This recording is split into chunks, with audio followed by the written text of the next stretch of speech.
distribution approach to it. So yeah, and so Jessica is coming to us. I think you have a master's already. Is that right, Jessica? An MBA? Mm-hmm. You have an MBA. What university did you get that MBA in? University of Redlands. Oh, great. And Jessica's also a GIS expert already.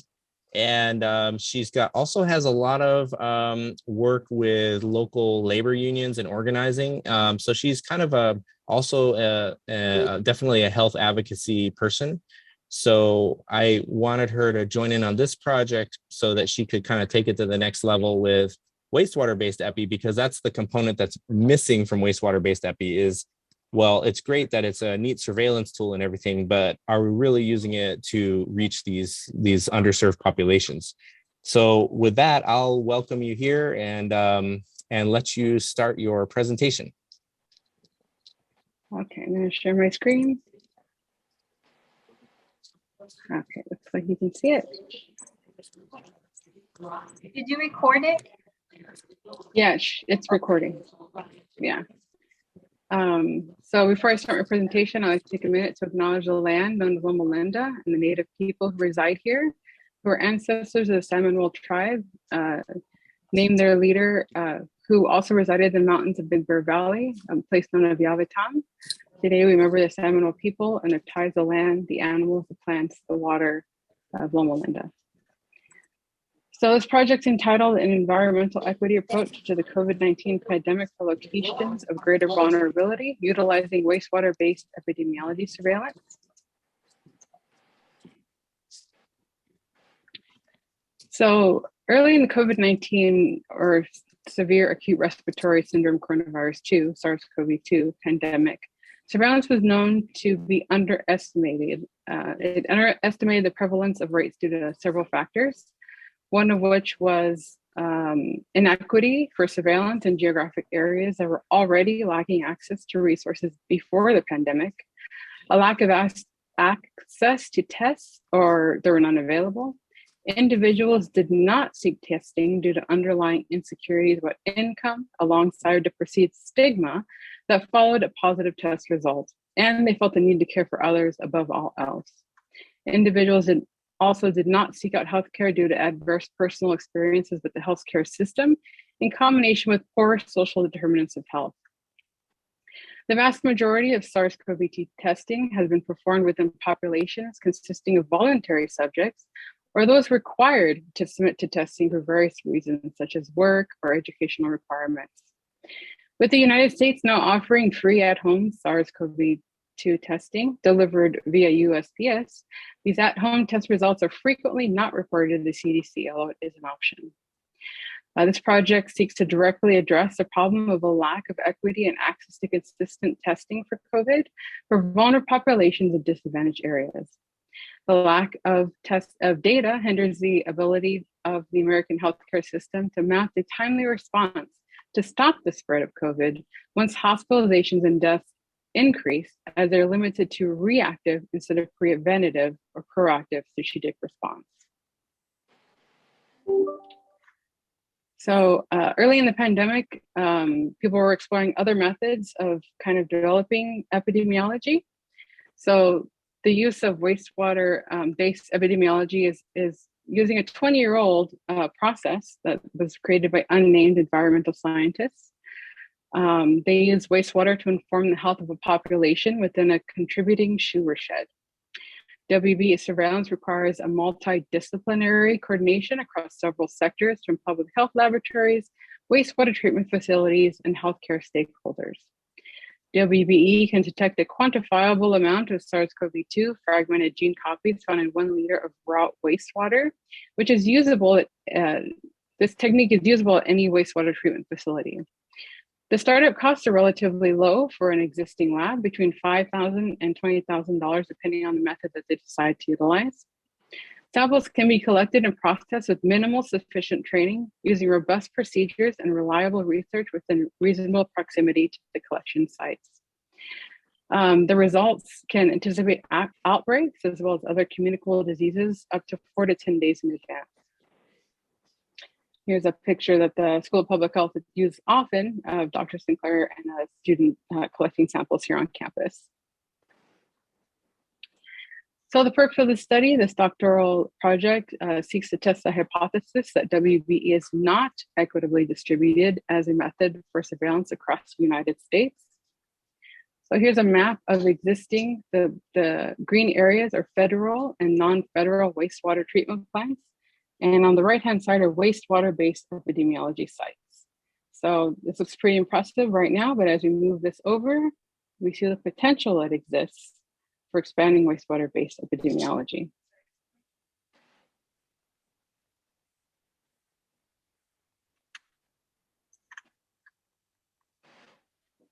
Okay, as part of my literature review, I use the following search engines: Google Scholar, EBSCO Database, and PubMed. I use keywords and various abbreviations and combinations of different ways that people look for this kind of information. So wastewater treatment plants, wastewater treatment facilities, plant sludge, social vulnerability index, disadvantaged communities, burden of disease, urban areas, life expectancy, income levels, the COVID-19 POOPS dashboard, of course, wastewater epidemiology, COVID, SARS-CoV-2, COVID-19, and the list goes on. Also, geographic weighted regression analysis. So this literature review kind of brought to light several consistent factors. So there's a big burden to disadvantaged communities. They did a study on hospitalized patients, inpatients specifically, for that recognized that individuals with pre-existing medical conditions had statistically significant higher death rates if they belonged to an ethnic minority, had low educational attainment, and were known to be economically disadvantaged. To directly address these inequities, we need to examine SARS-CoV-2 through a tool created by the Centers for Disease Control and Prevention. It's entitled the Social Vulnerability Index to aid stakeholders in establishing where to direct resources during epidemics and disasters. So there is a direct need to address these inequities based on socioeconomic factors. SARS-CoV-2 effect on life expectancy. So before COVID, the COVID pandemic from 2001 to 2014, it was established that the wealthiest 1% of the population in the United States live about 15 years longer than their disadvantaged counterparts in areas where they're geographically separated. The gap was narrower if they were kind of intermixed in the communities. Something about having people next door to you that are economically advantaged kind of lifts up the entire neighborhood. Also during the pandemic from 2020 to 2021, the largest decrease in life expectancies were observed in the lowest income census tracts in the population, whose mortality rates ranked from highest to lowest occurred at the greatest numbers in the Hispanic, the non-Hispanic Asians, Black, and then white populations. The increase in risk outside of health status and confounded by ethnicity is specifically tied to socioeconomic status. Let's see. The potential exists for data-driven policy interventions informed through a socioeconomic spatial ontology that would diminish these disparities. So as far as epidemiological methods, there was a general acknowledgement in any publication that published during the time that surveillance that generally counted the number of positive cases and deaths attributed to SARS-CoV-2 was underrepresented. A universal standard of population surveillance outside of the boundaries of a clinical lab would be crucial to quantifying the burden of the virus and mitigating community transmission. Wastewater-based epidemiology was identified as a possible solution to conduct pooled sampling and surveillance without a need for individual testing. To be effective, though, it would need to be implemented on a national scale because incomplete gaps in the geographic data that was covered would suffer the same poor quality data issues associated with only tracking clinically administered SARS-CoV-2 tests that have a positive test result.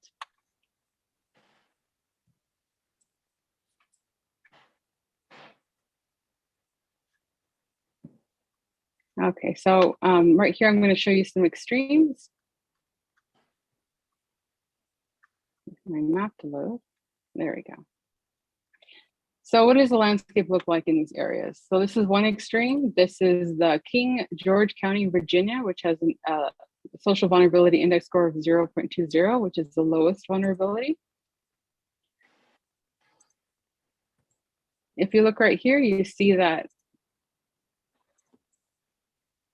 here's the general overall SVI score. So they have the lowest possible low vulnerability, and this is how, and then it kind of breaks it down into how they got that score.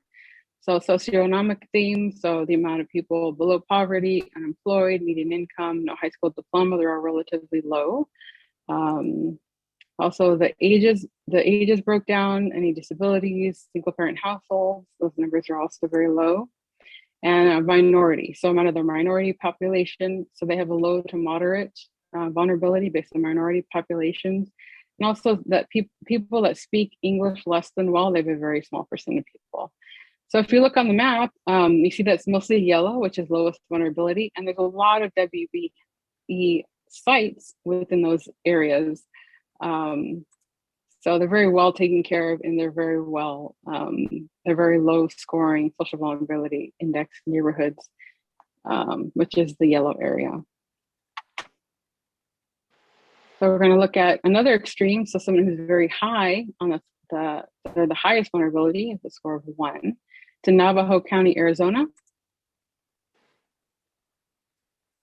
So as you can see, it's mostly covered in blue, which is the highest vulnerability. Navajo County is right here. They have a very high score of 0.96 total. So and here's how they broke down that score. So minority population over 50%, almost 60. People that speak English less than well, also higher than what we saw before. At the other population, they also have a lot of youth. So they have people age 17 or younger, and a high percentage of single parent households, disabilities, and older community. Also, a lot of them live below the poverty line, so at 28.5%. Unemployment is high, and people that have no high school diplomas is also elevated. So that gives them an overall score of 1, which is the highest vulnerability. And if you zoom out, you see one site here, another site here, but nothing like we saw at the other community with the bright yellow and several different sites.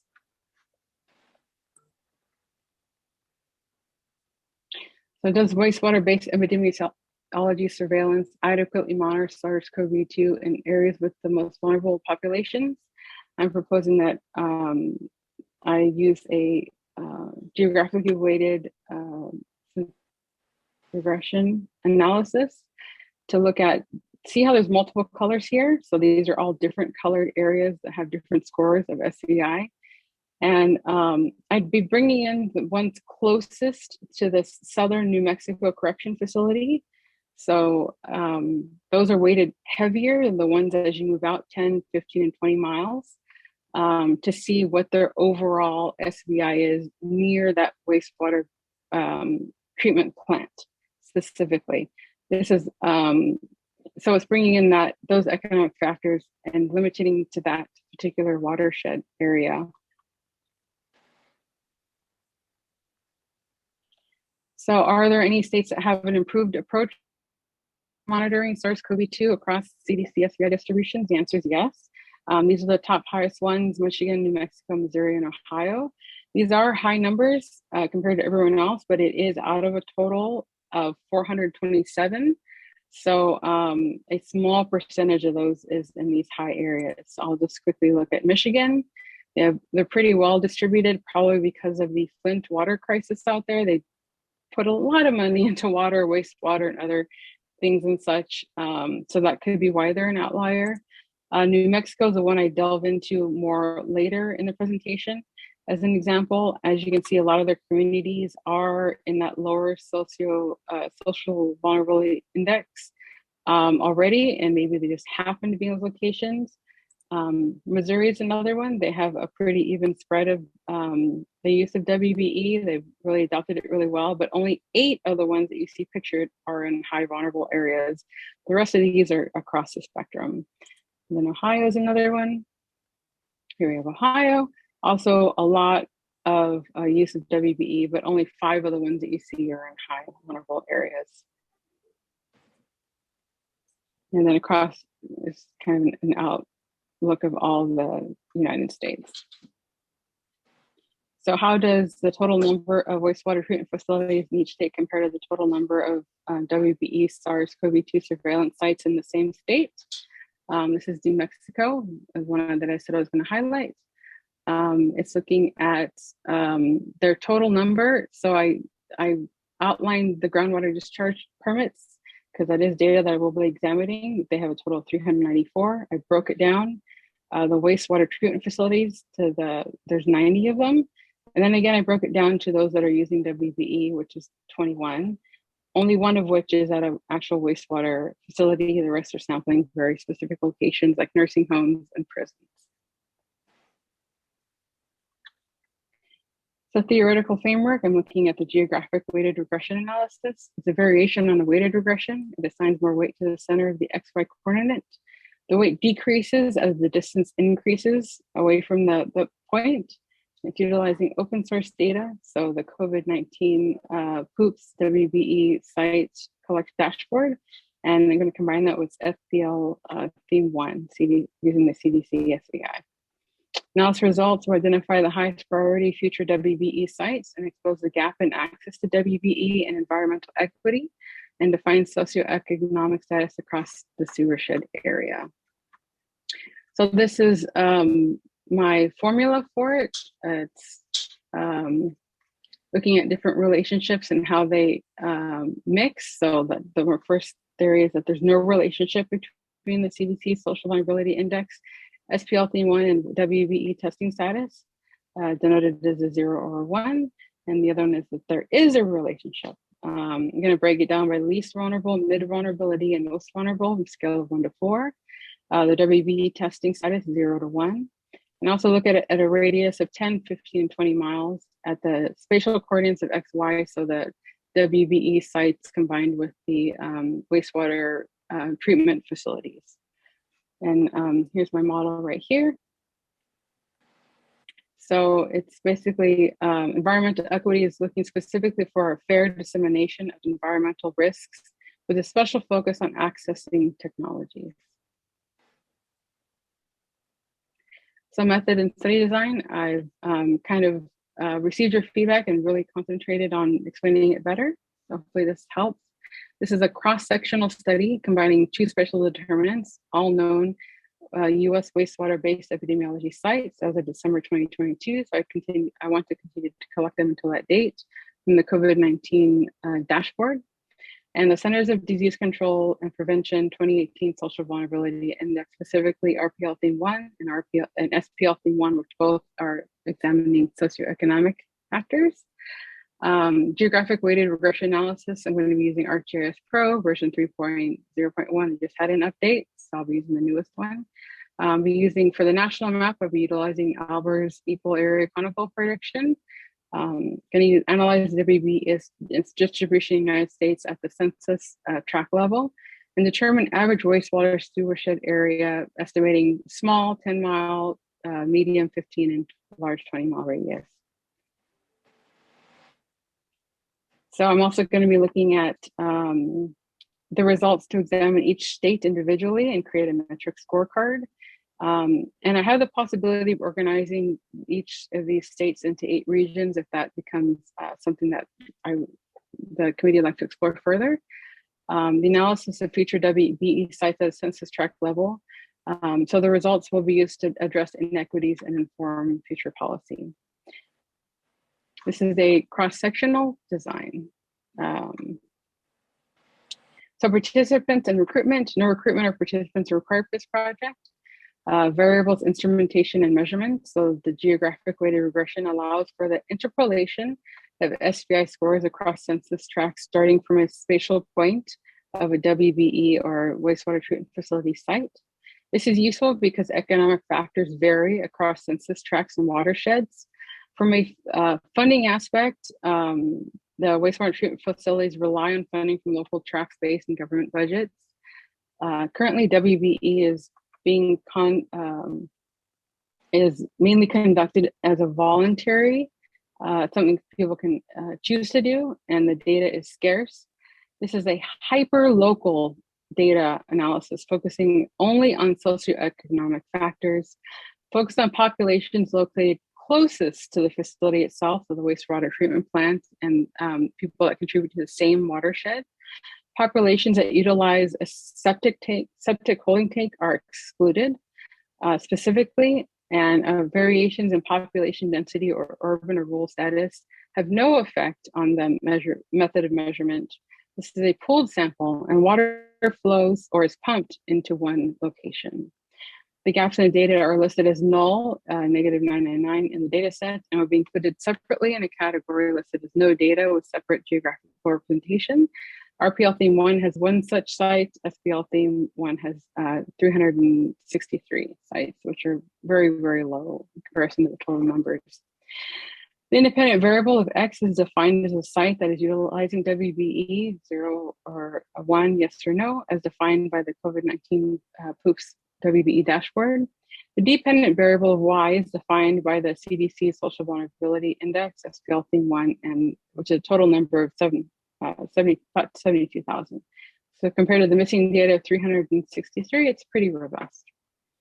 These are the outputs for the geographic weighted analysis. So over here on a value scale of 0 to 1, we show that that the zeros with no WBE fall in the middle, and that the ones with WBE fall towards the higher end, which we know that because we know they're an outlier, or they have more use of it.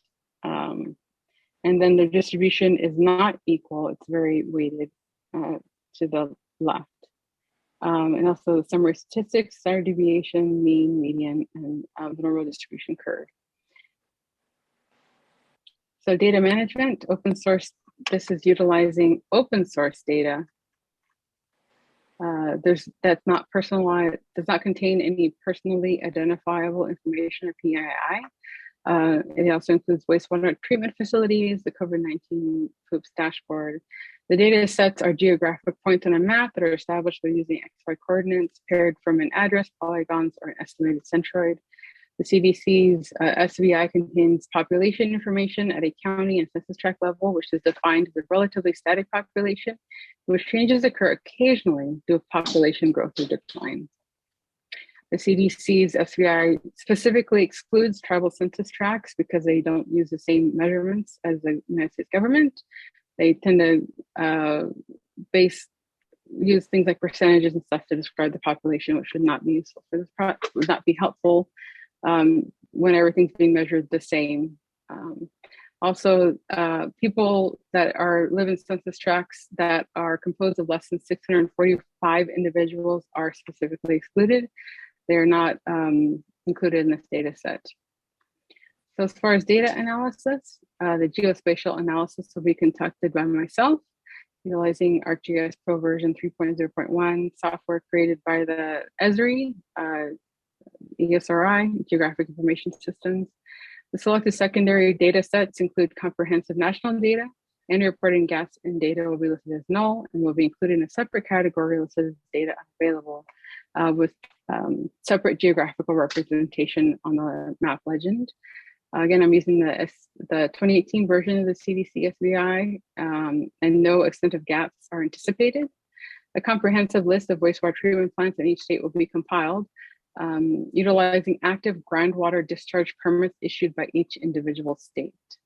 The COVID-19 POOPS WBE dashboard will be included for analysis to be able to locate if they're using WBE sites or not. I want to acknowledge that the National Wastewater Surveillance System exists and that CDC is currently utilizing it, but the way it's compiled, it includes data across 7 counties and no specific locations, and it's not updated regularly. When I checked on New Mexico, it had it listed at 6 WBE sites, but only 1 was inputting information to their specific, or reporting information to their dashboard. So I couldn't really tell if it was being updated consistently. As far as power analysis, the nature of this project is mainly focused on the results of the sensitivity analysis that will be generated a socioeconomic spatial ontology for each state by utilizing GWR analysis. This will provide a weighted homogeneous perspective accounting for variability of multiple sewer sheds so that WB locations are evaluated against SVI in uniform method. Current sealant sheds are not consistently published or available as an open source data, so a weighted sensitivity analysis is currently favored. It is equivalent to a sample size calculation for this project, and the power analysis is not useful for the scope of this research. So as far as strengths and limitations, strengths, the study design was selected based on a comprehension of spatial techniques for statistical purposes that compare the GWR against the ordinal least squares regression.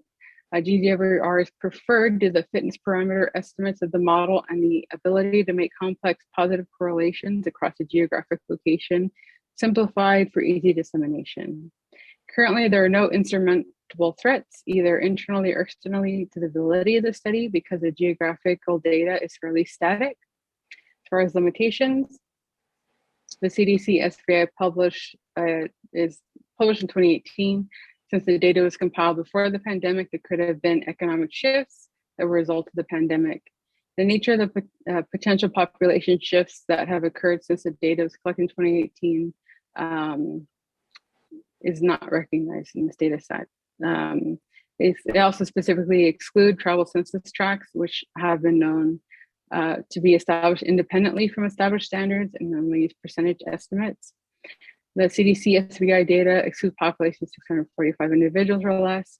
This project is referencing open source data and funding or temporal limitations are not expected. Populations that are not integrated into the municipal sewer systems or rural or suburban geographic locations that depend on a septic holding tank are also excluded. States that have the highest percentage of rural residents utilize septic tanks will not be included. As far as ethics, the CDC Social Vulnerability Index and other secondary data sites are publicly available and they're open source data. And that concludes my presentation.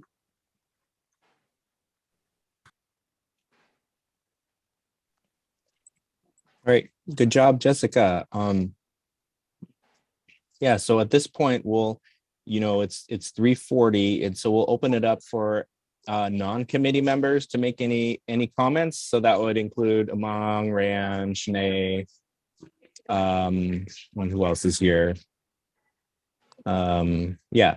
So if you have any comments to make, we'll open it up for 5 minutes, and then we'll meet with Jessica afterwards.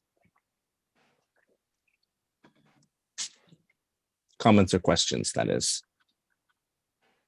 Hi, Jessica. Great job. Congrats. I was just curious to know, I don't know whether you might have mentioned it. When you looked at social vulnerability indexes in the lowest and the highest at King George and another county, I forgot. Were they the lowest in whole US, or was there any other interest why you were looking at them? There's quite a few on both extremes of the highest and lowest, and with the majority in the middle. So when I actually laid out all of the data, it has a nice bell curve to it, showing the SVI scores total for the nation. It has a nice shape of bell curve showing the 1% and then the lowest 1%. So yes, there's many more in both categories. Okay, thank you.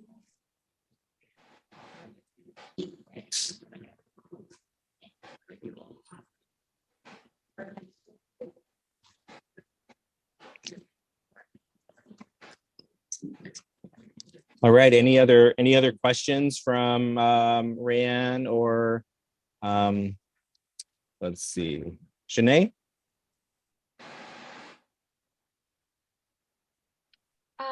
I didn't have any questions. I just wanted to say that congratulations. This obviously was a lot of hard work and it's very inspiring.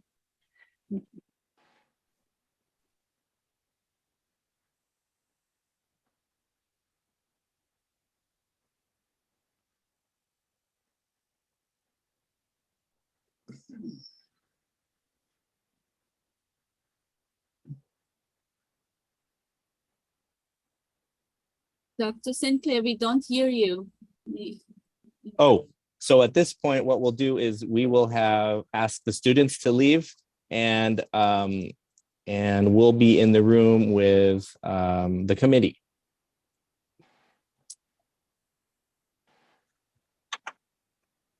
So let's see, Jim, Benta, Jessica, and Rayanne.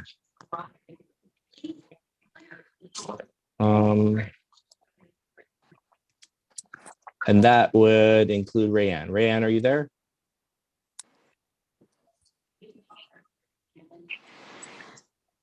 We also included Rayanne as a consultant on the project, but I think maybe she's stepped out. So, you know, when she gets a chance, she can log off the Zoom. I don't think she's listening. She must not be listening now.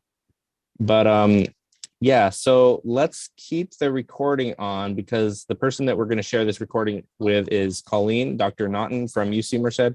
And we haven't filled out the form to have her join the committee yet, but we are still trying to think if we should have her join the committee, and gonna let her see this recording anyway. She's a good advisor for Jessica. She's a GIS. She'd be the GIS person on this committee for Jessica. Yeah, so let's just start going with some of your questions. So maybe what we could do is just go around a little bit. First of all, I just wanted to say, yeah, you worked hard on this, Jessica, and I saw a lot of change in the last few weeks. And I have some questions for you, but I wanted to just hear from the other faculty first, and just to see what else needs to be done, if anything, and what critique on the presentation that they might have. Also, I wanted to make sure that everybody has a copy of your story map and you have that up and running. Dr. Spencer and Dr. Banta?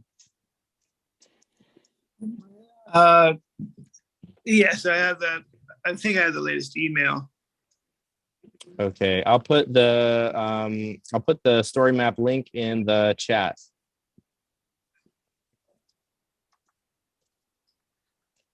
Well, Jessica, yeah, a very thorough presentation. This is a novice probably type of question in terms of how the water system works. So you show this map of where there's all these dots for wastewater treatment plants. Does each house that's on the system, do they get water just from that one wastewater treatment facility? So it's not like a person can be double dipping and being treated by more than one facility, correct? Correct. So, It's either flows or pumps into one facility, yes. okay, so every house is going, or every house or apartment goes to just one facility. Correct. So ideally then you'd need to have a WBE then for every single facility, wastewater. Yeah, Okay, that's so the ideal. Okay. But so in this case, you know that that's not the case. That it's not everywhere. So you're wanting to see, are there fewer of what there should be in places where there's poor people, essentially, or minorities? But it usually comes down to poor people. Yeah. Okay. That makes more sense for me now. So you know that it's not 100%. So you're just trying to see, is the poverty related to the under coverage? Kind of. So I explored all the coverage, you know, who has it, who doesn't. I kind of highlighted who does have the higher amounts, but it's still not anywhere near, right, given 50% or 20%. It's like a fraction lower than, I think they're all less than 10% access to it for the low socioeconomic communities. So the results would be used to kind of create policy. You know, if there was some kind of, there's a lot of money out there. The state of California just announced August 1st that they're allowing $64 million to go towards WBE. And so I'd like to kind of inform that policy, like, hey, you know, these are areas we should start, move to this and that, you know, but these are the areas that need the most of this resource. Let's start here.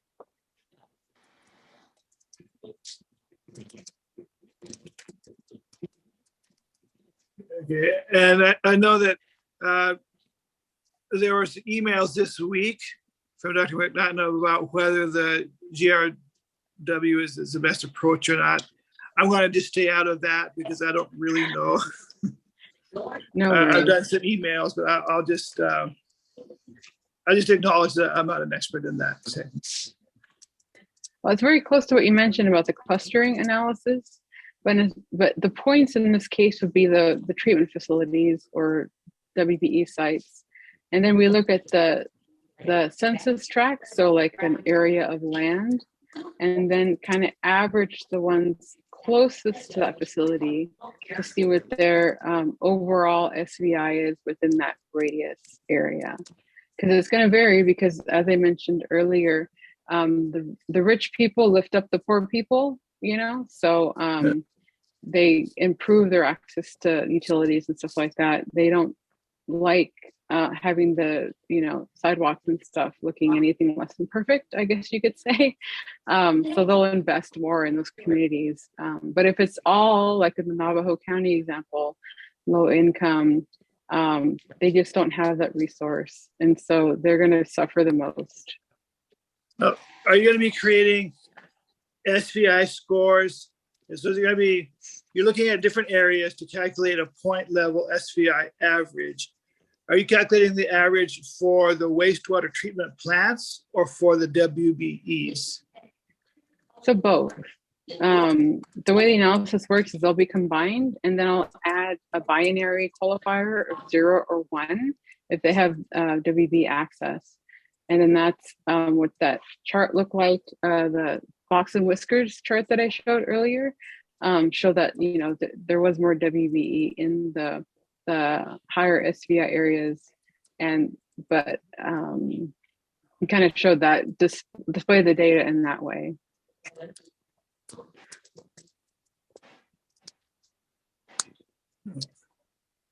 You want to be careful from when you get to the manuscript. Don't present too much stuff up front because people will think you've answered the question already. Okay. You want to just tease people in the front and then give them all the details at the end. So if you already know that there's not treatment where there's poor people, then what's the point of you doing the analysis? You already know that.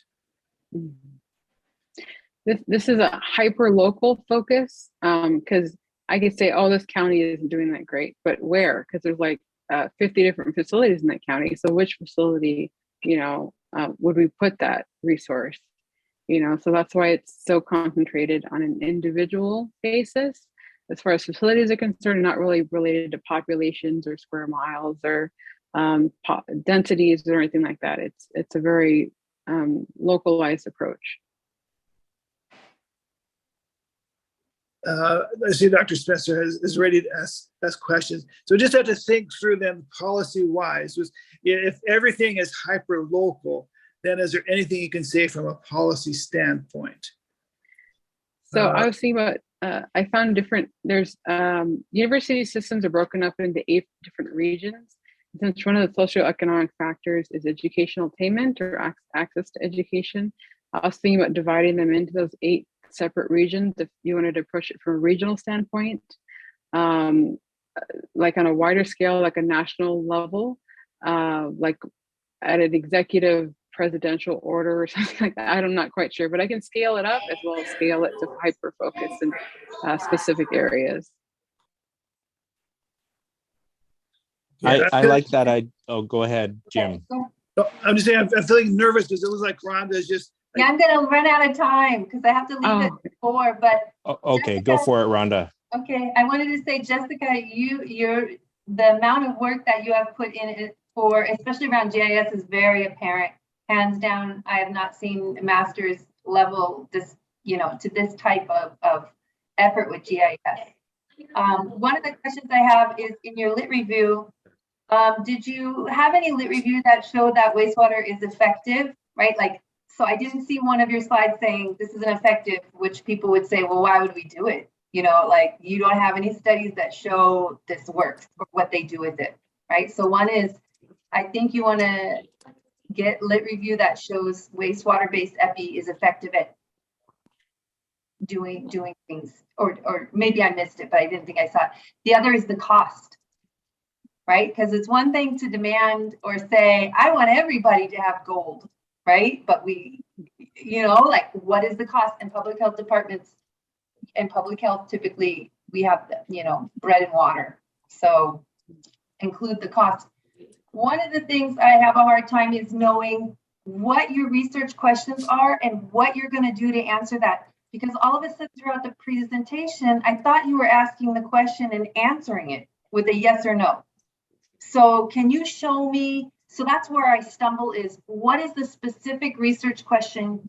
And then how will I know you answered that? What are you gonna give that says, is it a map of the national, and it's a map, and you know, I'll let you answer because I had no idea.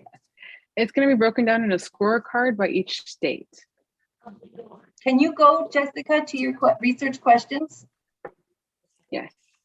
And because in your paper, it would be nice to see the research question under your methods, the research question, and then how you're going to answer that. This is what happens when you have such an intense, a lot of moving parts, like with GIS, people get lost in that. So, okay, so this is your first research question. Does wastewater-based epi adequately monitor areas with the most vulnerable? But that's nice. Yeah, hold on. There we go. Right there. And another thing when you present like this is saying, boom, this is my research question 1. Because some of these I thought you were already answering. So is SARS wastewater-based epi surveillance distributed equally or equitably? Now those two things mean different, right? So you got to pick one, or are you gonna answer both? Maybe you're gonna answer both. Across all income levels as defined by the CDC's Social Vulnerable Index. So how would I know you answered this question? What are you going to give us? Okay, so it's going to look at the scores. So the scorecard is going to include where they're at as far as their kind of depth and breadth of SVI scores.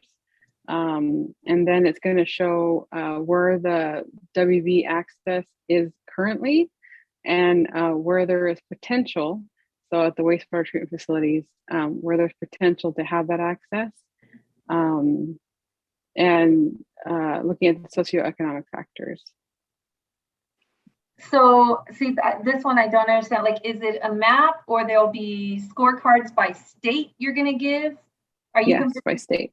So then this question needs to be adapted. So because your assessment of this is comparison of states. So are you comparing California to another state to say we have good coverage compared to Oregon? Is that what you are? No, not so much that as each individual state will be scored. I don't think I'll be comparing them as much because I already know that some have more than others, but it's still not equal. Okay, so this is kind of this is like a yes or no answer.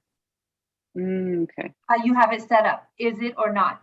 And so you would be, in essence, yeah, I'm trying to figure out how you're answering this with the thing. Is wastewater-based epi surveillance distributed equally or equitably across all income levels as defined by for each state? Right? Because you're looking at a state. So tell me how you're going to know, like, that's what I want to know. So this is your first question, and it's for a state. And then I want to know, so you're going to look at each state, and how do you know that, what will be your criteria to say it's distributed or not? Okay.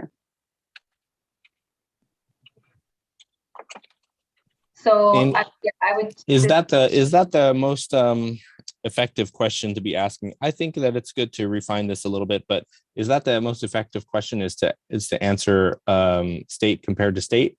or should we be looking at different regions within a state? Like California is so big, Texas is big, Alaska is big, other regions, and should, to say, for example, California has to be focusing on, I don't know, the Central Valley or the deserts or something like that. But, do we want to look at that question, or should we just go state for state right now?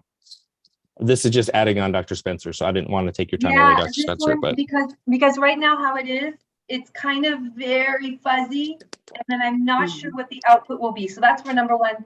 Let's see. Can you go to the next one? Yep. Where's your next? Okay, so this is question 2. Does wastewater-based EPI adequately monitor in areas with most vulnerable population? Now, this one, adequately monitor, that's like more subjective. What do you mean by adequately monitor? So in the center, we have different SVI scores. So I'm going to take the average of those and see what their overall SVI is compared to that particular facility, and can decide if they're still vulnerable or not, and if they're based on whether or not they're being monitored. So is this like a subset, like a specific region you're only going to do it for? No, each individual wastewater treatment facility for each state.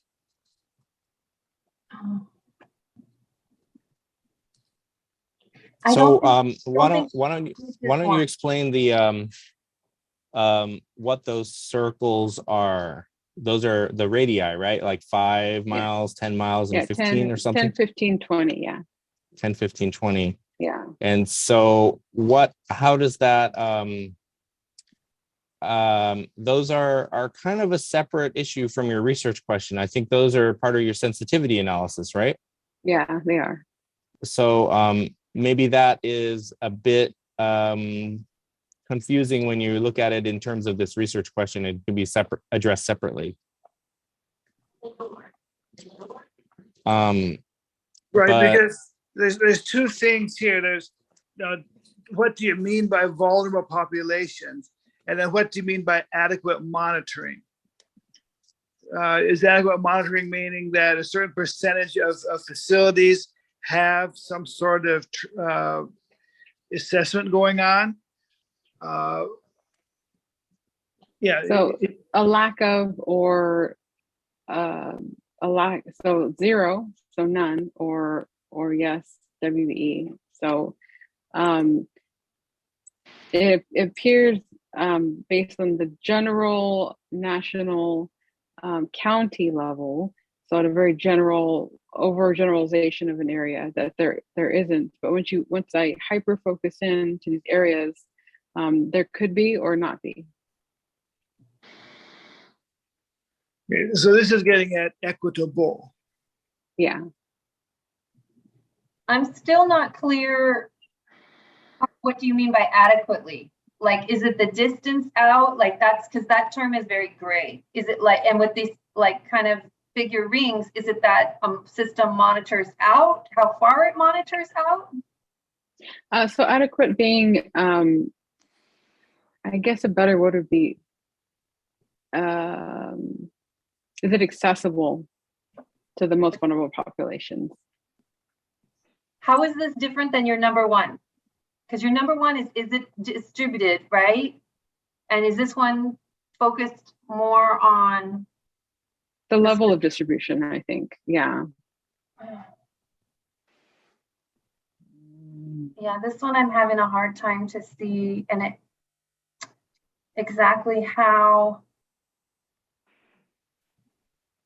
So what would you report by state? So what, if you answered this question, how would you show that you answered it? What would you give? So it would be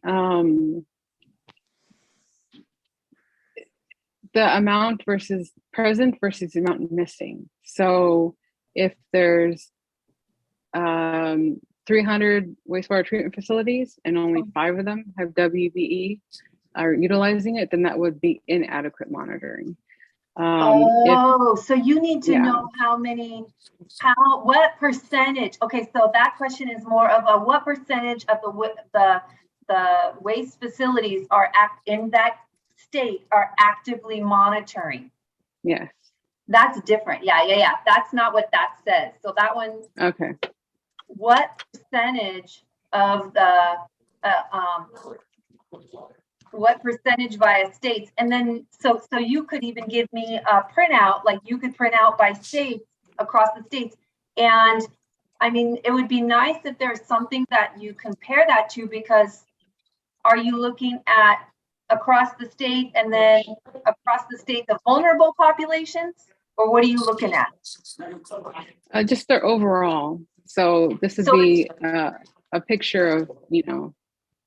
So it's not really vulnerable anything population, right? It's not the vulnerable. It's just what percentage of their wastewater facilities are monitoring, or wastewater monitoring, right? So it's nothing with vulnerable. Well, with the subset of vulnerable, but that's probably going to be answered mostly by the first one. Yes, you could do, but I would take that out. So that question. Okay. And then let's see your last one. Any states that have improved approaches? Okay, so improved is a loaded word. What do you mean? Because improved surveillance could be, hey, they're going around with a minivan and testing people for COVID. So as I said with Michigan, they have a lot of it. A lot of their facilities are using it. So they have the most usage of it. So they would be a good example of someone who's well on their way to going to 100%, you know, a standardized approach to wastewater processing of just testing everything that comes in there for COVID. That's the potential that exists. And they have a lot more facilities, probably because of the Flint water crisis. So they actually are kind of an outlier. I'd have to look into more why they have so many more than everyone else. And are they going it? Because currently it's voluntary, right? It's not a requirement. It's not a regulation. No one's telling them to do it. See why they're doing it. You know, the how and why that they're doing it at this level. I think this question you've already answered with your last question. Well, they're doing it so much, almost twice as much as everyone else in these higher SVI communities. I can give you the total number, but it's astronomical and compared to everyone else. That might even be your first question to ask is, can you describe the wastewater, you know, describe what's being done across the nation, right? Like, what does it look like? And then, you know, how you're going to answer the vulnerability. Yeah. So we need to probably I think we have it's to 4:05. We have to we're gonna probably maybe we should meet together right now, and Jessica, you can just go to a waiting room or something. Is that how we should do it, Rhonda and Jim? I have to go in like 2 minutes. Oh, well, why don't, instead of that, let's Rhonda and Jim, let's get together tomorrow morning if you can sometime and discuss it. And then we'll get a hold of Jessica afterwards. Is that okay? We can do it now. I can wait if we go right now. Okay. So so maybe Jessica, if you can step out, and then we'll give you a few minutes to step out. Is that okay, Jim? Yeah. Yes. Just text me when I hop back in, okay? And you have to make me the host or something, or make Rhonda the host, Dr. Spencer the host. Oh, let me see. Okay. Just because I'm kind of in transit. And I hope Rianne, is she on? Can you have her kick? Yeah, is it possible to kick her off, or? Can you put her to host? Yeah, if you're the host, you can. I think you can leave. Make her leave. Make her go to a waiting room. Put her in a room. Yeah. Oh, there you are, Rayanne. Yeah, we didn't hear from you before, so we just kept going. But there, she can go out. If she can step out, that'd be great. Okay, thanks. Yeah, Ryan, I'm not so sure what her research questions are or and like the path that she's going to do to give what would answer that. I think she's close, but I'm still struggling. Well, I think that she has the methods to get the answers, but her research questions didn't come together like I thought they would have by today. So she has the method there, and I'm okay with her methods of what she's planning on doing. But she needs to describe the sensitivity analysis. And we're still recording, by the way. So